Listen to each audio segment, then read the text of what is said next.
Friends, welcome to the channel Deepak sir. जैसा कि आप देख रहे हैं, आज ही इकोनॉमिक्स का पेपर हुआ है और मैं आप लोग के सामने ऑब्जेक्टिव के आंसर लेके आया हूं। तो फर्स्ट क्वेश्चन फ्रेंड आप देखिए। First question, complete the following sentence. First, micro economic is also called as.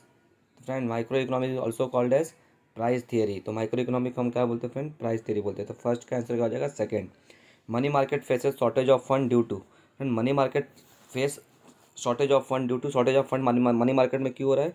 क्योंकि लोग इनएडुकेट सेविंग कर रहे हैं फ्रेंड। आते हैं अभी हम लोग पेज नंबर सेकंड पे, जो कि आपका थर्ड क्वेश्चन है। Marginal utility become negative when total utility of a commodity is falling. Total utility क्या होता रहता है फ्रेंड? कम होता है अगर निगेटिव होता है तो marginal utility. Fourth, public expenditure of any government source. Friend, public expenditure government का कोई भी गवर्नमेंट हो कंटिन्यूस बढ़ते रहता है, क्योंकि गवर्नमेंट के जो स्कीम्स होते हैं, गवर्नमेंट के जो डेवलपमेंट एक्सपेंडिचर होते हैं, वो कंटिन्यू बढ़ते रहते हैं। फिल इन द पांचवा question friend, the relationship between income and demand for inferior goods is. Friend, अगर आपका इनकम ऊपर जाएगा, बढ़ेगा, तो आपका इन्फीरियर गुड्स के लिए डिमांड क्या होगा? कम होगा। इन्फीरियर गुड्स का मतलब होता है खराब गुड्स। तो अगर आपका इनकम बढ़ रहा है तो आप खराब गुड्स कम खरीदोगे। तो दोनों एरो का अपोजिट डायरेक्शन है फ्रेंड, इसलिए जो आंसर होगा क्या होगा? Inverse relation. तो क्वेश्चन नंबर 1 के जो ये ऑप्शन है आपका चूज द करेक्ट ऑप्शन, हमने उसको कंप्लीट कर दिया है। अभी हम आते हैं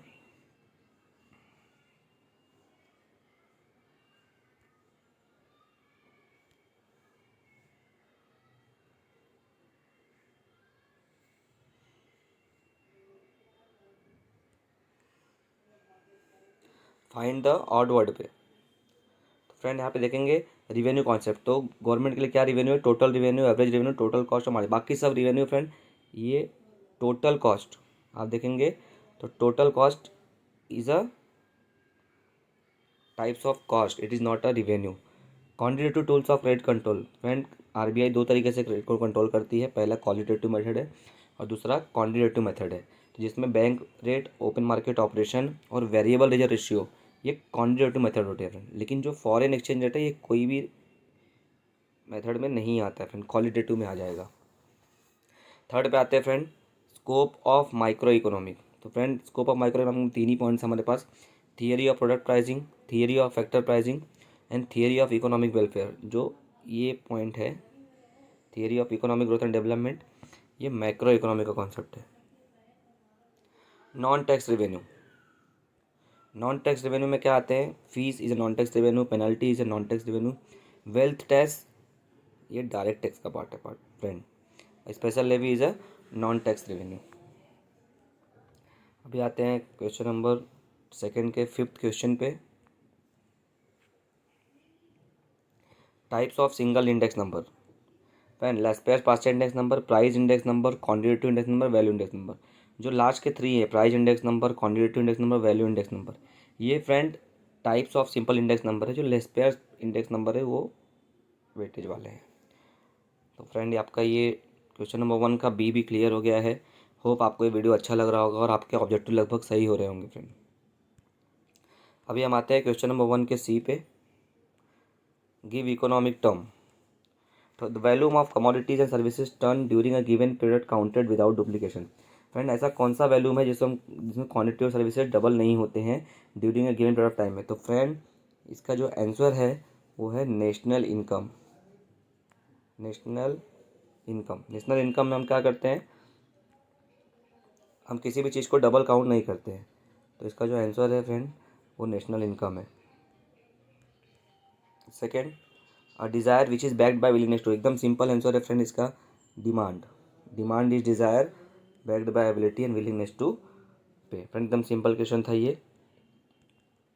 अभी आता है degree of responsiveness of change is quantity demanded apply due to change in price. यहाँ पे लिखा हुआ है चेंज इन प्राइस। तो फ्रेंड, अगर कोई भी डिमांड में चेंजेस होता है ड्यू टू प्राइस की वजह से, तो उसको हम बोलते हैं प्राइस इलास्टिसिटी ऑफ डिमांड। तो आपको फ्रेंड ऐसा लिखना था, प्राइस इलास्टिसिटी ऑफ डिमांड। तो अभी आपको fourth question, very realistic competition in nature. तो आप देखेंगे वेरी रियलिस्टिक इन नेचर में क्या होगा? Monopolistic competition. तो फोर्थ क्वेश्चन आपका जो है, very realistic competition in nature, it is a monopolistic competition. तो फ्रेंड, इसका जो फोर्थ का आंसर होगा वो होगा मोनोपोलिस्टिक कंपटीशन। अभी आते हैं हम फिफ्थ क्वेश्चन पे। Swati purchase raincoat for her father in rainy season. Friend, Swati ने परचेज किया रेनकोट उसके पिताजी के लिए और रेनी सीजन में। तो it create which utility friend? It create time utility. तो जो यूटिलिटी क्रिएट हुआ है यहाँ पे कौन सा यूटिलिटी क्रिएट हुआ है? टाइम यूटिलिटी क्रिएट हुआ है फ्रेंड। तो उम्मीद है आपको कि ये आपके जो आंसर होंगे सही होंगे फ्रेंड। अभी हम आते हैं assertion and the reasoning question पे friend. In perfect competition price is determined by the forces of demand and supply. Perfect competition जो प्राइस होता है वो डिमांड और सप्लाई से डिसाइड होता है। ये क्वेश्चन ये सही है। The number of buyer and seller is so large that one person can not influence the price. Friend, इसमें लिखा हुआ है कि परफेक्ट कॉम्पिटिशन जो रीज़न दिया हुआ है कि परफेक्ट कॉम्पिटिशन में बायर और सेलर बहुत होते हैं, इसीलिए कोई अकेला पर्सन प्राइस को डिसाइड नहीं कर सकता। तो कौन करता है? By the forces of demand and supply. तो friend, A and R and true and R is the correct explanation of A. तो फ्रेंड, जो आपका आंसर होगा वो हो जाएगा थर्ड। अभी आता है क्वेश्चन नंबर 2 की तरफ। Assertion a changes in quantity demand of commodity due to change in price of other is a cross elastic. अगर एक कमोडिटी का प्राइस चेंज होता है दूसरे जो कि इफेक्ट करता है दूसरे क्वांटिटी का डिमांड को, तो उसको हम क्रॉस इलास्टिसिटी ऑफ डिमांड बोलते हैं। ये तो सही लग रहा है।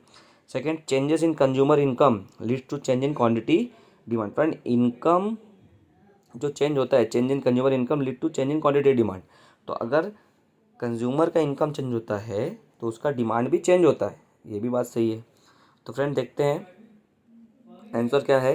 A is true but R is false. A is false but R is true. ये भी रॉन्ग है। Both A and R are true and R is correct explanation. नहीं फ्रेंड, ये भी नहीं है। Both A and R true and R is not a correct explanation. दोनों point अपने में अलग अलग सही हैं, इसलिए दोनों क्या होंगे? सही होंगे। लेकिन आर जो है वो करेक्ट तरीके से एक्सप्लेन नहीं कर रहा है फ्रेंड। तो यहाँ पे जो आपका आंसर होगा क्या होगा? फोर्थ होगा। अभी आते हैं हम लोग क्वेश्चन नंबर थर्ड पे। Production of self consumption is not counted for the in the national income. अगर आप खुद के लिए कुछ चीज़ें कंज्यूम करके रखने वाले हो स्टोर में, तो हम उसको नेशनल इनकम में काउंट नहीं करते। फ्रेंड, एकदम सही है। रीज़न क्या बोला? The product kept for self consumption do not enter the market. एकदम परफेक्ट आंसर है कि आप जो सेल्फ कंजप्शन के प्रोडक्ट रखते हो उसको मार्केट में एंटर नहीं करते हो, इसीलिए हम इसको नेशनल इनकम में काउंट नहीं करते हैं। तो जो इसका आंसर है friend, both A and R true and is the R is the correct explanation of A. तो इसका आंसर क्या होगा? थर्ड होगा फ्रेंड। अभी हम आते हैं फोर्थ पे। Assertion foreign exchange management and control is undertaken by the commercial bank. Foreign exchange management and control is undertaken by the commercial bank. Friend, ये गलत है। ये सेंट्रल बैंक करता है। RBI has to maintain the official rate of exchange of rupees and ensure its stability. तो इसका answer क्या हो जाएगा फ्रेंड? ये जो फर्स्ट आंसर है ये रॉन्ग है। ए का जो पॉइंट है वो गलत है। तो सेकेंड पॉइंट आप देखेंगे, A is false and R is true. ये जो फॉरेन एक्सचेंज मैनेजमेंट है फ्रेंड आरबीआई करता है और आरबीआई ऑफिशियल रेट को मेंटेन करने का काम करता है जिससे स्टेबिलिटी बनी रहे। तो इसमें जो ये ऑप्शन दिख रहा है आपको रॉन्ग दिख रहा है। अभी हम आते हैं फ्रेंड जो आपका असर्शन का फिफ्थ पॉइंट है। Fifth question, supply is a relative term. Supply relative concept है। Supply is always express in terms relation to price time and quantity. एकदम परफेक्ट एक्सप्लेनेशन दिया हुआ फ्रेंड कि सप्लाई का रिलेशन टाइम और price और quantity से होता है, इसीलिए हम इसे रिलेटिव टर्म बोलते हैं। तो both A and R are true and R is a correct explanation of ये। तो जो फिफ्थ का आंसर है फ्रेंड वो है थर्ड। दोनों क्या है? सही है। अभी हम आते हैं फ्रेंड क्वेश्चन नंबर 2 के ए पे। Identify and explain the following concept. पहला क्वेश्चन जो फ्रेंड है, a table seller sold a table for 2000 per piece. In this way it sold 15 table and earn ₹30,000। तो फ्रेंड, आप देखेंगे कि 2,000 रुपये में पर पीस बेचा है, 15 टेबल बेचा है, टोटल मिला के 30,000 सोल्ड किया है। तो फ्रेंड, ये जो कॉन्सेप्ट है इस कॉन्सेप्ट को हम बोलते हैं सप्लाई, क्योंकि सप्लाई का डेफिनेशन बोलता है कि आप सेलर कुछ ऑफर करता है एक पर्टिकुलर प्राइस पे और during a given period of time और टोटल अर्न करता है। तो इसको आप सप्लाई का कॉन्सेप्ट बोलते हो। England import second question, England imported cotton from India and made readymade garment from it and sold them to Malaysia. Friend, यहाँ पे क्या हुआ है? इंडिया ने माल खरीदा है इंग्लैंड से और बेचा है मलेशिया को। It is a concept of entrepot. तो जो भी ये कॉन्सेप्ट है इसको हम क्या बोलते हैं फ्रेंड? इंटरपोर्ट बोलते हैं। ये आपके चैप्टर नंबर 10 के लास्ट में ये दिखेगा कि अगर आप एक कंट्री से ख़रीदते हो और दूसरे कंट्री को बेचते हो तो उसको हम क्या बोलते हैं फ्रेंड, इंटरपोर्ट बोलते हैं। थर्ड क्वेश्चन फ्रेंड देखो आप, Ashok paid the tax on his income and property. Ashok paid किया है इनकम एंड प्रॉपर्टी में, तो फ्रेंड इसका आप लिख सकते हो डायरेक्ट टैक्स। जो ये आंसर है इसका आंसर होगा डायरेक्ट टैक्स, क्योंकि फ्रेंड कोई भी टैक्स जो हम इनकम और प्रॉपर्टी पे देते हैं उसको हम डायरेक्ट टैक्स बोलते हैं। तो this is a concept of direct tax. अगला question, Raju father invest his money in market for long term fund both equity and debt raise within the outside the country. Friend Raju के जो पिताजी है वो market में invest करना चाहते हैं लॉन्ग टर्म फंड के लिए, इक्विटी मार्केट में भी इन्वेस्ट करना चाहते हैं और डेट मार्केट में भी इन्वेस्ट करना चाहते हैं। तो फ्रेंड जो ये है आउटसाइड द कंट्री, तो ये जो कॉन्सेप्ट है फ्रेंड ये कैपिटल मार्केट का कॉन्सेप्ट है, क्योंकि हम जो इन्वेस्टमेंट कर रहे हैं कहाँ कर रहे हैं, मनी मार्केट में ना करके कैपिटल मार्केट में कर रहे हैं, इसलिए इसको हम कैपिटल मार्केट बोलते हैं। आगे, a poor person want to buy a car, fifth question friend. तो पुअर पर्सन है जो कि सिर्फ कार को चाह रहा है कि मैं खरीदूँ, तो इसका जो आंसर है फ्रेंड वो डिज़ायर का कॉन्सेप्ट। तो फ्रेंड पेपर बहुत ही सिंपल आया था, इसके ऑब्जेक्टिव भी बहुत इजी आए थे, एक दो ऑब्जेक्टिव आपको टफ लगे होंगे लेकिन बाकी सब ऑब्जेक्टिव फ्रेंड बहुत ही सिंपल है। अभी आते हैं फ्रेंड हम डिस्टिंग्विश बिटवीन पे, थोड़ा मैं आपको शॉर्ट बता देता हूँ डिस्टिंग्विश बिटवीन कौन से क्वेश्चन करने लायक थे और कौन से क्वेश्चन आप स्किप कर सकते थे।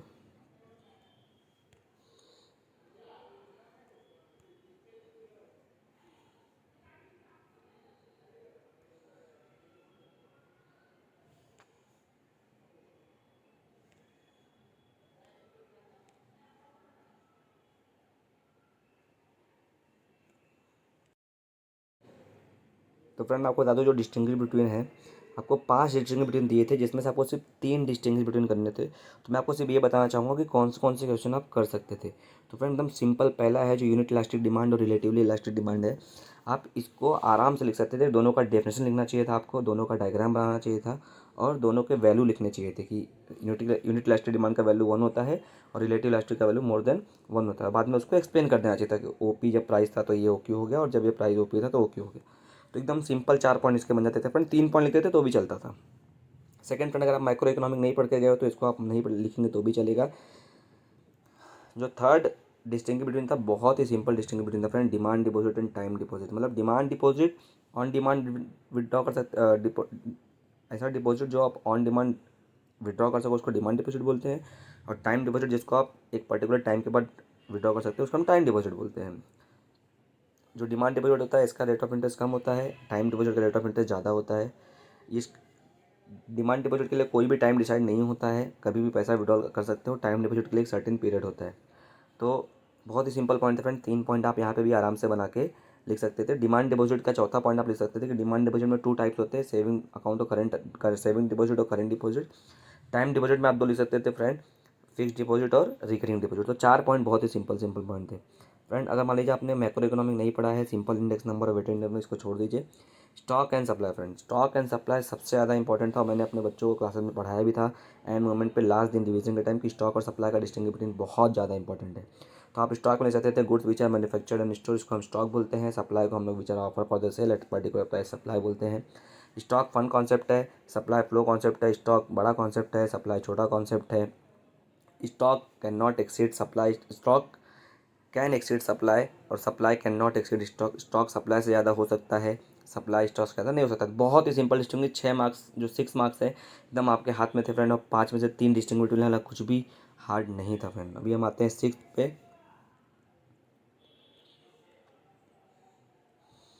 Explain the following points. इसमें आप देखेंगे तो जो अगर आप मैक्रो इकोनॉमिक क्वेश्चन नहीं पढ़ के गए तो भी आपके लिए पेपर बहुत ही सिंपल आया था। Explain the 4 points of importance of macro economic, importance macro economic के बहुत ईजी है। रेशियो मेथड आप इसको कर सकते थे। फीचर्स ऑफ नेशनल का अगर आप माइक्रो इकोनॉमिक नहीं पढ़ के आए तो छोड़ दीजिए। मनी मार्केट आपने नहीं पढ़ा तो कोई बात नहीं। Explain the 4 exception of law of demand, in 3 question आपको माइक्रो इकोनॉमिक से मिल गए हैं फ्रेंड, माइक्रो इकोनॉमिक से मिल गए हैं।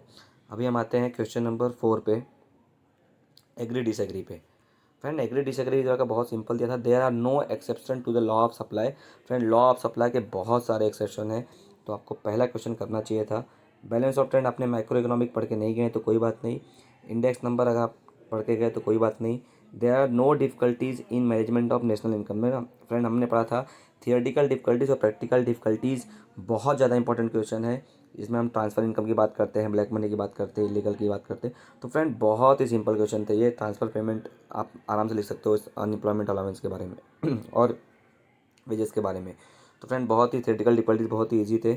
Macro economic is different from macro economic friend. Macro economic और मैक्रो इकोनॉमिक के हर क्वेश्चन ईजी होते हैं। और जैसा कि एक क्वेश्चन में 4 मार्क्स के लिए आया फ्रेंड, आपको सिर्फ 6 पॉइंट या 5 पॉइंट लिख दिए होते तो आपके 4 मार्क्स बहुत ही सिंपल तरीके से आपको मिल जाएंगे फ्रेंड। अभी हम आते हैं क्वेश्चन नंबर 5 पे। देखते हैं कि क्वेश्चन नंबर 5 में हमें कौन से क्वेश्चन अटेंड करने चाहिए जिससे हमको ज़्यादा मार्क्स मिलते हैं। फ्रेंड एक टेबल दिया था, हमको इस टेबल को फिल करना था। ये टेबल बहुत ही सिंपल था फ्रेंड, बस टोटल यूटिलिटी की जगह आप मार्जिनल यूटिलिटी कर दिए होते तो आपको ये क्वेश्चन और भी इजी हो सकता था। आपको मैं एक्सप्लेन करता हूँ फ्रेंड इसको हम कैसे करते थे, कैसे करेंगे। आपको यहाँ पे एम लिखना चाहिए था, आपको यहाँ पे टी लिखना चाहिए था फ्रेंड। अभी आप देखेंगे एम कितना है, डैश दिया है, तो टी 6। तो फर्स्ट लेवल पे ये सेम होता है फ्रेंड, तो ये 6 हो गया। अभी एम के नीचे कितना दिया है 5, तो ये फ्रेंड हो जाएगा 11। 6 पर अगर जोड़ेंगे 11 हो जाएगा। अभी आप देखेंगे टी के पास दिया है 15, तो यहाँ पे क्या होगा 4, आप इसको फिल कर देंगे। 4 ऑलरेडी फिल किया हुआ है फ्रेंड। अभी 15, अभी यहाँ पे फिर 15 दिया है टोटल में, तो अभी 15 में कुछ भी नहीं ऐड हुआ, यहाँ पे 0 हो जाएगा फ्रेंड। और लास्ट में यहाँ पे एम में -1 दिया है फ्रेंड, तो यहाँ पे कितना हो जाएगा 14। तो बहुत ही सिंपल टेबल था फ्रेंड। बहुत सारे लोगों ने गलती किया, यहाँ पे 4 लिख दिया है, जैसा कि आप इसमें देख रहे हैं 10 यहाँ पे लिखा है फ्रेंड, ये बिल्कुल गलत है। अभी हम आते हैं क्वेश्चन नंबर 5 के सेकेंड क्वेश्चन पे।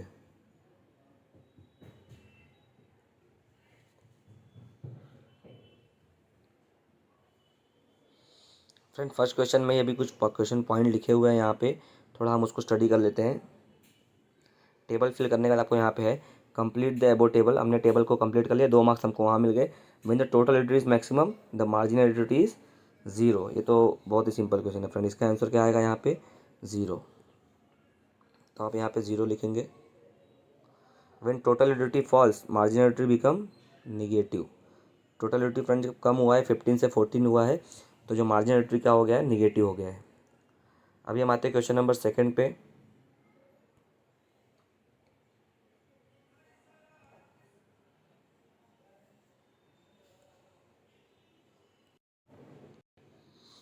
क्वेश्चन नंबर सेकंड पे आते हैं फ्रेंड, देखते हैं क्या लिखा हुआ है। In the following diagram A is the linear demand of commodity on the basis of given diagram state whether the following statement true और फॉल्स। तो फ्रेंड देखिए यहाँ पे फॉर्मूला आपको यूज़ करना था लोअर डिवाइड बाय अपर का। देखते हैं आप लोगों ने कितना सही किया, अपने आप को टेस्ट करिए friend.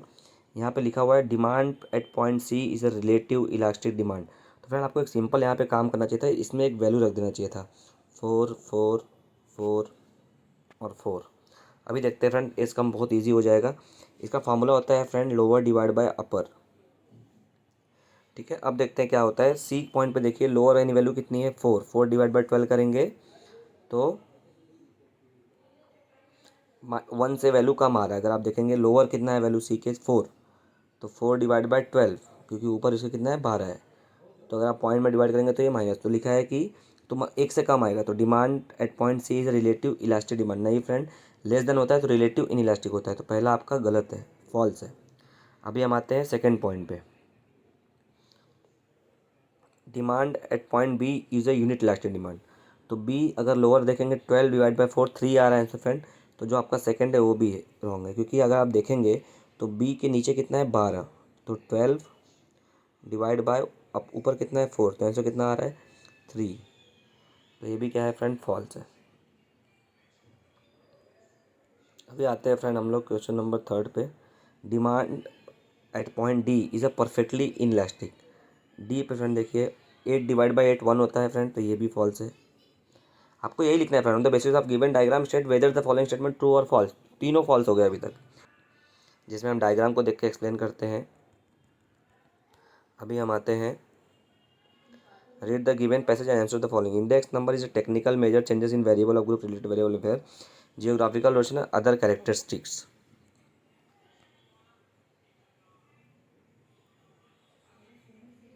Explain the meaning number of, तो आपका जो फर्स्ट पैसेज था फ्रेंड आपको वहीं से लिख देना चाहिए था explain the meaning of index number, तो आपको वहाँ पे 1 मार्क्स मिल जाते थे friend. To whom the index number use useful, तो index number is very useful farmer, trader, government, education and trade and planning and implementing the. तो ये जो आपका पॉइंट है फ्रेंड, आप यहाँ से ले सकते थे।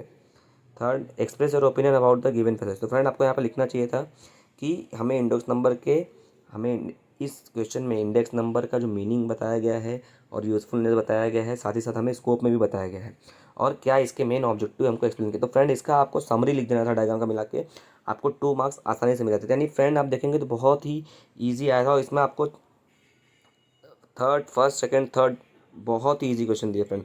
आपको टोटल कितने करने थे इसमें से? सिर्फ 2 करने थे, एनी 2 करने थे और मैं तीनों का आंसर आपको बता दिया फ्रेंड। बहुत ही सिंपल था। थर्ड में भी बहुत सिंपल, आपको थर्ड हार्ड लगता होगा लेकिन फ्रेंड थर्ड भी बहुत ईजी था। सिर्फ जो लिखा है express your opinion about the passage, ये आप इसको आसानी से कर सकते थे पैसेज में देख के। अभी आते हैं फ्रेंड क्वेश्चन नंबर 6 पे। State and explain the law of demand with exception. Most important question friend, जो हम लॉ ऑफ डिमांड हमेशा पढ़ते आए हैं। लॉ ऑफ डिमांड आ गया friend. And explain the meaning of monopoly in future. आपने अगर मैक्रो इकोनॉमिक नहीं पढ़ा है तो भी फ्रेंड आपका ये क्वेश्चन कंप्लीट हो सकता था। 16 मार्क फ्री है, एकदम माइक्रो इकोनॉमिक से मिले हैं फ्रेंड आपको। तो फ्रेंड आपको बता दूँ, ये अगर वीडियो आपको अच्छा लगा हो तो प्लीज़ अपने फ्रेंड्स के साथ शेयर करिएगा ताकि वो अपना पेपर चेक कर सके और वो अपना रिव्यू दे सके। साथ ही साथ ये इस वीडियो के कमेंट बॉक्स में जाकर कमेंट करिए, अगर आपको कुछ डाउट हो तो मैं आपका डाउट क्लियर करने का काम करूँगा फ्रेंड। साथ ही साथ आपका इकोनॉमिक का लास्ट पेपर था, आईटी वालों को छोड़ देते हो। मैं आपसे रिक्वेस्ट करूँगा फ्रेंड कि आने वाली जो बैच है, अगर आपके भाई बहन होंगे उसके अंदर उस बैच में, तो प्लीज़ उनको मेरा चैनल सब्सक्राइब करने के लिए बोलिएगा। और अगर आप FY BCom में जाओगे तो मेरे वीडियोस आपको देखने को मिलेंगे, तो आप भी चैनल को सब्सक्राइब करिए ताकि मैं ज़्यादा से ज़्यादा लोगों तक ये अपना एजुकेशन चैनल बढ़ा सकूँ, साथ ही साथ उनको हेल्प कर सकूँ। यहाँ पे और सारे वीडियो आते रहेंगे फ्रेंड एजुकेशन रिलेटेड, जाके मैथ्स भी आएंगे, 12th के FY BCom के मैथ्स आएंगे, FY BCom के इकोनॉमिक्स आएंगे। तो बहुत सारे चैनल, बहुत सारे वीडियोस आने वाले हैं फ्रेंड आने वाले दिनों में। तो मैं रिक्वेस्ट करूँगा कि आप इस चैनल को सब्सक्राइब करिए, ऐसे ही इन्फॉर्मेशन आपको मिलती रहेगी फ्रेंड। मिलते हैं फ्रेंड्स नेक्स्ट वीडियो में, तब तक के लिए thank you so much and enjoy your holiday friend. Thank you, thanks a lot friends.